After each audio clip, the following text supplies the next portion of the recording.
Hello there, crafty doer. Jessica Michaels here. Welcome back to the Crafty Doings Mixed Media Paper Crafts. Welcome if you are new. In this video, I will be creating a one-of-a-kind polymer clay stamp for my art journaling page for a cherry on top. So grab a comfy chair, grab all your crafty things, and let's get into the crafty doings. I will be creating in the 49 and Market Journal Essential Notebook that I have kind of custom between a sticker book and mixed media. So I'm really excited to try this technique. Now this Fimo brand polymer clay, you need to kind of work with it a little bit before it starts to get flexible.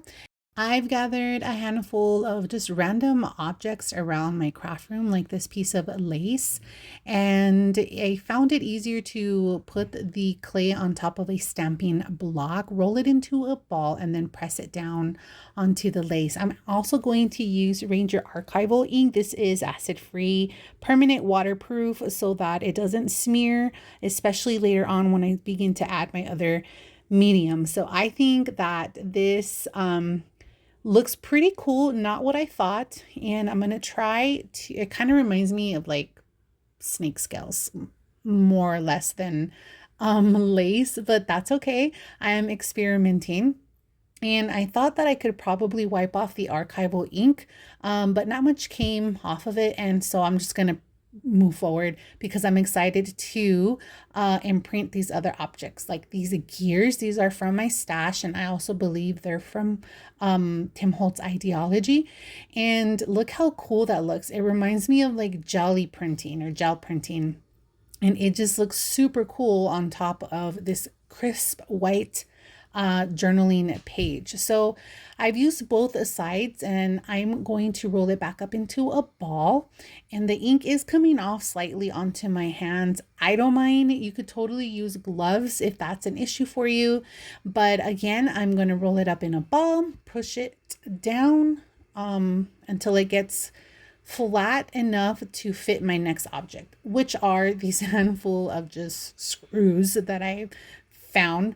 And this time I'm gonna imprint a couple to a few and kind of off of the clay and see what happens. I press it down on my glassworking surface so I can get kind of like a smooth surface, and then ink it up and take a look at what this looks like. I can't get enough of it. I'm so excited to use the rest of these objects on my glassworking surface, which, by the way, a cherry on top is going to start stocking Glassboard Studio products, and I am so excited because this glass craft mat is magnetic, and it is one of the best things that has ever happened to me and my craft room.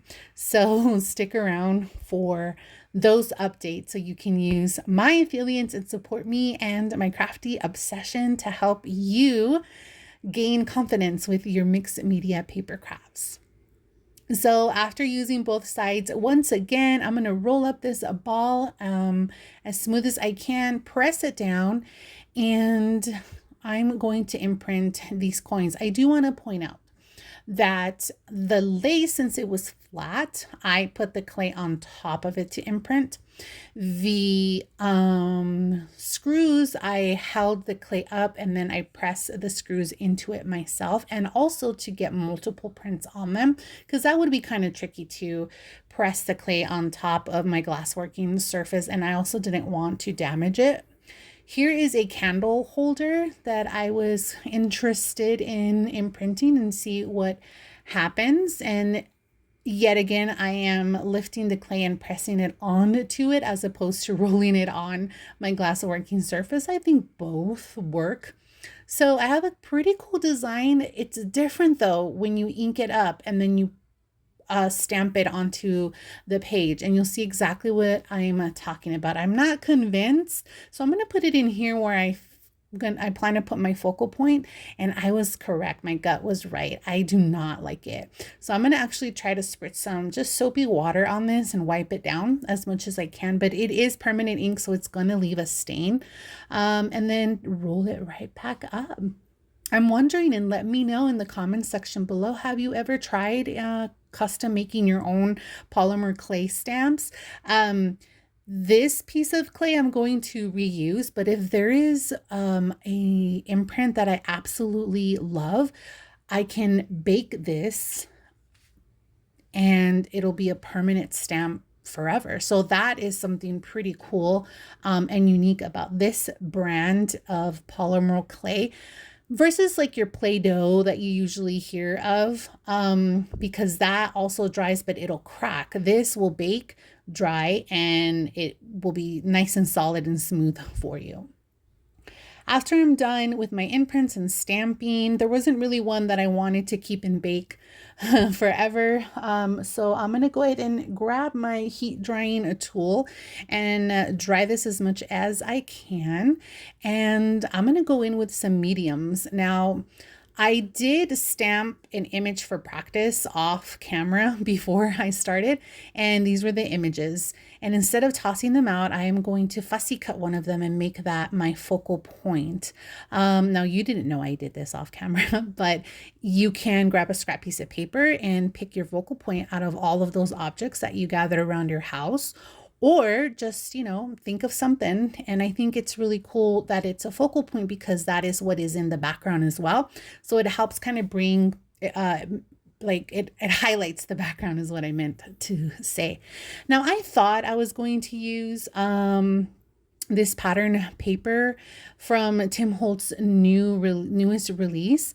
But instead, what I end up doing is pulling a color palette from it. Now I have some, I believe this is fossilized amber and the flamingo.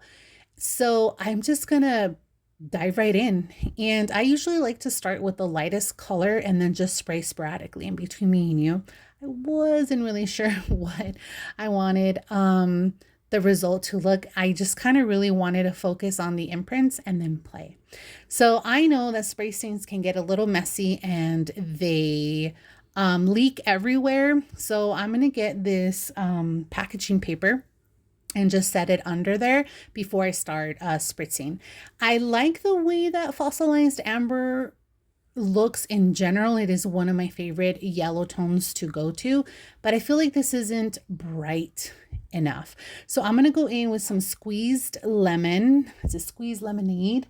And you know what? Let me double check that. It is squeezed lemonade, and try to bring that brightness out of the yellow that I was looking for. And then also go in with the flamingo. Because the paper in the Journal Essential notebooks isn't really quite made for mixed media, it is going to saturate the paper. Like the paper is going to just drink up that spray stain. And that's okay. I kind of knew that. But in order to get that stain moving, I am going to spritz it with some water so that it can move as much as it can before it saturates the paper, before the paper soaks it all up.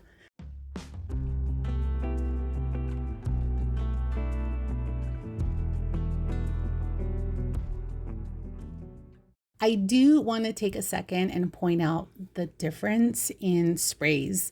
So that all is determined by the pressure that I put on the nozzle. If the pressure is light, it'll give me kind of like a squirt or splatter. If the pressure is hard, then it'll give me that spray that we all know too well. So it'll be fun for you when you go back to your mixed media paper crafting to give that a bit of a try. So I want to add some picket fence to this. I like picket fence. I don't use it as often as I would like to. It is it reminds me of acrylic paint, like the Dina Wakley gloss spray. And so it mixes a little bit with the spray stains that I have there, but it also is just like a fun just a fun, clean contrast. And a tip from me to you is just to wipe down your nozzle and then put the cap back on to prevent it from clogging. So I'm going to ensure that this entire page is completely dry before moving on to the next step. And it's always a good idea to kind of flip the page back and forth and dry on both sides to help the drying process go a little bit quicker. Once that is dry, well, as best as my patience will allow me, I want to desperately use this pattern paper, but I feel like it's too busy. And also I feel like I've already kind of have I don't want to call it a focal point, but I'm trying to make it a part of my focal point, and it's too busy. It kind of just blends a little too much with the background. So I'm totally going to do everything that I can to try to incorporate this beautiful pattern paper. Tried vertical, horizontal. I try even flipping it over at some point, but it's just not, it's not happening. So I'm going to set that aside, and I'm going to reach for perhaps some scrap pieces of paper, and I have some notebook paper that I had randomly in there that didn't make me happy, and I think I'm going to go in to my Arcana sticker book by Sticker Studio. I love this sticker book and I keep reaching for it. It is just fun, full of these like whimsical, odd combinations of stickers, and it has a little bit of everything. It's totally vintage, so if that is right up your alley, the Arcana is your sticker book. And I'm going to try to find a large image, something with a little bit of floral. I know I remember seeing gears in here, and I'm thinking I'm going to go with this one. And I love the gears because I used actual gears to imprint on my polymer clay and then stamp on my page. So that makes me very, very excited. While I'm in here, I'm also going to try to take notice of any vertical stickers. That way I can add those behind my focal background.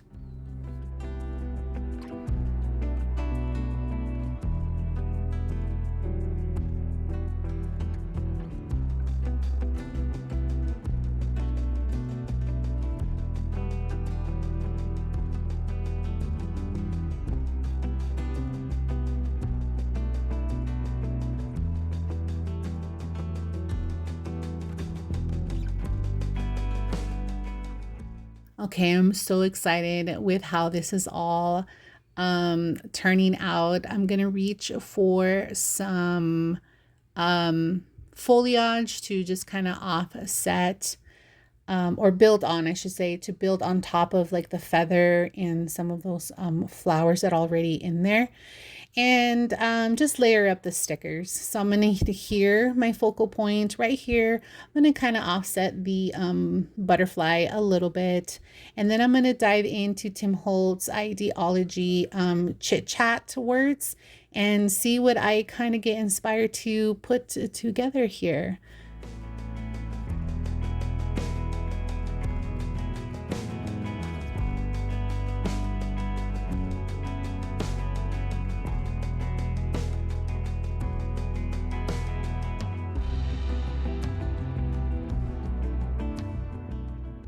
I really like this sticker book because it has like S's and EDs at the end, and all I have to simply do is trim it before adhering it next to the word.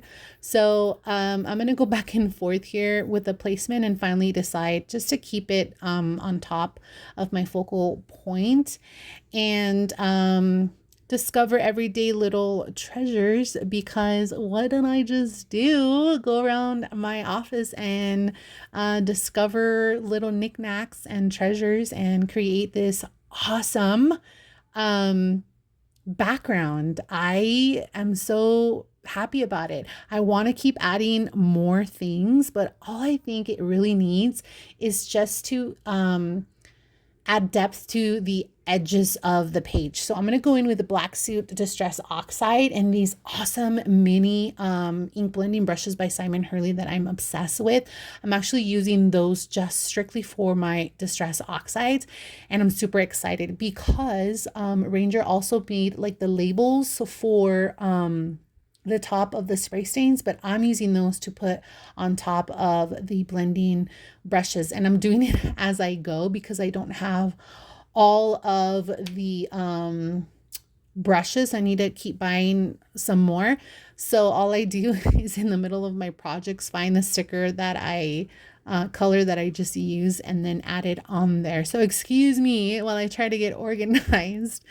The final thing I am going to do is add a little bit of splatter. Now, I did forget to mention that the first round of using picket fence, I did kind of add a little bit of splatter. I didn't take the nozzle out and splattered with that. What I did was after I sprayed, there were some excess spray stain on the nozzle. So instead of wiping that off, I just kind of not slammed it, but I kind of like shook the nozzle on top of the page and it created some splatter. This time I am actually going to pull the nozzle out of the bottle and then tap it so that I create some splatters. And I love some of these bigger droplets because it kind of ties in all of the white space all around my page. Now this is the final look. Thank you so much for watching. I truly do hope that you were inspired today to reach for your mixed media and create on your paper projects. Head over to the Cherry blog to follow a step-by-step tutorial. Also, everything used in this project will be linked in the description box below. Don't forget to like and subscribe. Thanks so much for watching. Until the next Crafty Doings.